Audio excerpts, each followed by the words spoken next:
نماز کے اندر سورۃ فاتحہ کے ساتھ اور 2 یا 3 صورتیں ملانی ہوں تو درمیان میں بسم اللہ کا کیا حکم ہے؟ بالکل آپ بسم اللہ پڑھیں گے، آہستہ پڑھ لیں تو بہتر ہے۔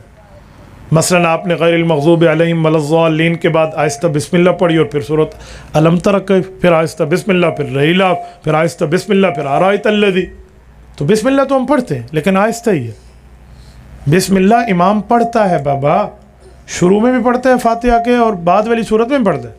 میں نے آج جمعہ کی نماز پڑھائی ہے، میں غیر المغضوب علیہم ولا الضالین کے بعد بسم اللہ پڑھی ہے۔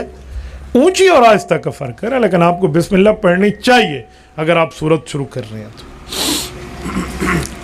اسلام کے نقطہ نظر سے جہیز کا کیا حکم ہے؟ بعض لوگ اعتراض کرتے ہیں کہ تبلیغی جماعت میں جانا فارغ لوگوں کا کام ہے، وضاحت فرمائیں۔ یہ ایک سوال نہیں ہے، 2 سوال، اس نے ایک اکٹھا لکھ دیا۔ جیسے اس نے کہا آپ کا نام کیا؟ اس نے کہا میرا نام محمد نثار ہے، مجھے بھوک لگی، مجھے روٹی کھلا دے۔ تو اس نے کہا بھوک لگی روٹی کھلا دے، نام کا ایسا تو نہیں ہے نا؟ تو اس نے بھی یہی حال کیا۔ جہیز کا نقطہ نظر کیا ہے؟ بعض لوگ کہتے ہیں تبلیغ میں جانا فارغ لوگ کا، بھئی یہ کوئی سوال ہے؟ کوئی ڈاٹ دیا کرو، کوئی نمبر دیا کرو، سوال بندہ اپنی ترتیب پہ لکھتا ہے۔ اسلامی نقطہ نظر سے جہیز کا ایک ہی نقطہ نظر ہے کہ داماد کی حیثیت کو دیکھا جاتا ہے، اس کی ہڈی پسلی اگر مضبوط ہے، بزنس مین ہے، کمانے کھانے والا بندہ ہے، تو کوئی جہیز کی ضرورت نہیں ہے۔ یہ اپنی بیوی کے لیے خود کمائے، یہ بقرعید کمے نہیں آوڑا، ٹھیک ہے، یہ کمائے بیوی کے لیے۔ اور اگر اس کی ہڈی پسلی کمزور ہے، بیچارہ کچھ تھوڑا سا مالی طور پہ کمزور ہے، تو پھر سسر اس کا تعاون کر دے، کوئی نہیں مسئلہ۔ لیکن جہیز کی ڈیمانڈ نہیں کرنی چاہیے، اتنا جہیز لاؤ، جہیز اتنا ہوگا تو شادی ہوگی۔ بھائی تمہیں تمہارا سسر اپنے دل کا ٹکڑا اٹھا کے بھی دے رہا ہے اور تم اس کے مال کے بھی لالچی بن چکے ہو۔ اللہ نہ کرے، اللہ نہ کرے کسی کی بچی پر کوئی برا وقت آئے تو باپ کے سینے پہ کیا گزرتی ہے اس سے پوچھ لیں۔ ہمارے والد محترم کی 7 بیٹیاں ہیں، ہماری 7 بہنیں ہم سے بڑی ہیں۔ کچھ مسئلہ کہیں ہوتا تو میری والد اور والدہ پر کیا حالت گزرتی تھی، اللہ ان کی قبروں پر رحمت نازل فرمائے۔ میں نے اپنی آنکھوں سے وہ منظر دیکھا ہوا ہے۔ جس دن کسی کی بچی بیاہ ہو کر اس کی ڈیوڑی سے نکل رہی ہوگی نا، تو باپ سے پوچھنا، ماں سے پوچھنا کہ ان کے دل پر کیا گزر رہی ہے۔ آج اپنے ساس اور سسر سے جہیز کی ڈیمانڈ کرنے والوں، کل تم نے بھی ساس اور سسر بننا ہے۔ جیسے کرنی ویسے بھرنی، نہ مانے تو کر کے دیکھ، جنت بھی ہے دوزخ بھی ہے، نہ مانے تو مر کے دیکھ، تھوڑا گزارا۔ اس جہیز پر میں نے طلاقیں دیکھی ہیں، میرے نام کے ساتھ مفتی لگا ہے نا، تو لوگ ہم سے طلاق کے فتوے بھی لیتے ہیں۔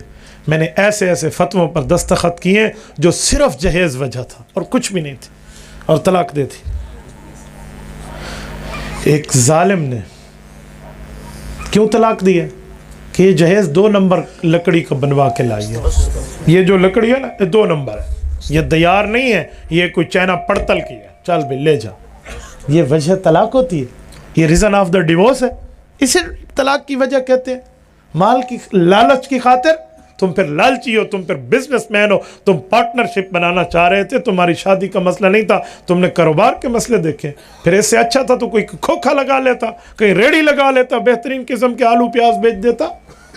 دوسری کی بچی کی عزت کے ساتھ کھیلنے کی کیا ضرورت تھی؟ اور پتہ ہے ہوا کیا طلاق کی وجہ؟ یہ بچی گھر میں شادی کر کے گئی اور کوئی ایک پڑوسن میں کوئی خبیث صفت کی عورت ان کے گھر آئی اور آ کر کہتی ہے یہ تو 2 نمبر کرسی ہے، تمہاری جو گھر میں بہو آئی ہے نا، یہ کسی کام کی چیز نہیں ہے، 2 نمبر ہے۔ اسی پر لڑائی پڑ گئی۔ بھائی ایسے نہیں ہوتے۔ اچھا لوگ کہتے ہیں جہیز ہر صورت دو، ان سے پوچھو کوئی دلیل، کہتے ہیں ہاں حضرت اماں فاطمہ رضی اللہ عنہ کو حضور علیہ السلام نے جہیز دیا تھا۔ تو ان سے ایک سوال کیا کرو کہ حضور پاک کی کتنی بیٹیاں ہیں؟ بولیے 4۔ حضرت زینب، حضرت رقیہ، حضرت ام کلثوم، حضرت فاطمہ رضی اللہ عنہن، پیغمبر کی 4 لخت جگر نور نظر، پیغمبر کی 4 صاحبزادیاں۔ قرآن کریم میں کل ازواجک و بنات، بنت نہیں بنات، پیغمبر کی بہت سی بیٹیاں۔ بھائی سوال یہ ہے کہ حضرت فاطمہ کو تو جہیز دیا ہے، باقی 3 کو جہیز دینے کی بات کیوں نہیں آتی؟ اگر دینا ضروری ہے تو حضرت فاطمہ کو دے دیا، جو باقی بیٹیوں کے جہیز کے بارے میں روایات نہیں آتی، ادھر جناب کیا فرمائیں گے؟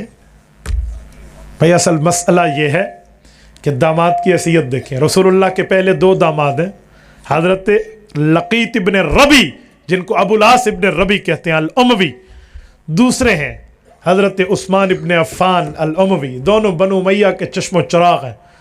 پہلی بیٹی کے شوہر حضرت زینب کے شوہر حضرت ابو العاص ہے، اور رسول اللہ کی 2 بیٹیاں یک کے بعد دیگرے حضرت عثمان سے شادی ہے.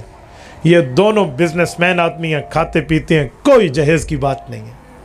سیدنا علی المرتضیٰ رضی اللہ تعالی عنہ فائنانشلی مالی لحاظ سے کمزور ہیں. ایمانی لحاظ سے تو علی ہے نا، میں مالی لحاظ سے بات کر رہا ہوں. مالی لحاظ سے، معیشت کے لحاظ سے وہاں اتنی مضبوطی کی بات نہیں ہے. تو رسول پاک علیہ السلام نے بطور تعاون 2 چھاگل دیے ہیں، 2 سرانے دیے ہیں، 1 چکی دی ہے، 2 پینے کے گلاس دیے ہیں، اور یہ ترتیب دی ہے. اچھا، تمہیں حضرت فاطمہ الزہرا رضی اللہ تعالی عنہا کے جہیز کی بات آپ کو یاد ہے، تو میرے بھائی پھر جہیز بھی وہی دو جو حضور نے دیا تھا نا. تم تو جہیز میں کہتے ہو موٹر سائیکل دے دو، مجھے کار دے دو، مجھے گاڑی دے دو. اپنی حیثیت کبھی آپ نے دیکھی ہے؟ گھر تجھے اصلی شناختی کارڈ دکھا کر روٹی ملتی ہے اور تو سسر کے گھر سے جہیز کی ڈیمانڈیں لے گلا. جی ہاں، منہ ڈوڑی ورا دھو نہیں تو گھر والے سجانے سے نہیں، پتہ نہیں کتھو آوڑ ہے یہ جو نا نیو خان دا چنگا ڈبا شکل والا. اور یہ اپنے سسر سے کہہ رہا ہے جی مجھے. ایک خاتون کے امراضی نامے میں گئے تو اس کا شوہر ان نمون متھا تو جن پہاڑوں لتھا، وہ کہہ رہا تھا یہ اس نے مجھے دیا کیا، اس نے مجھے دیا کیا، یہ لائی کیا. تو کیا خوب جواب دیا اس لڑکی نے کہا میرا ابا تو مجھے جہیز میں جہاز بھی لے کر دے سکتا ہے، تیرا ابا ایئرپورٹ بنوا سکتا ہے. جی ہاں، ڈاڈی یاد آوے سی بچڑے کو ایئرپورٹ بناوا تے 100 جہاز ہیں جنہیں پیسے لگ دن.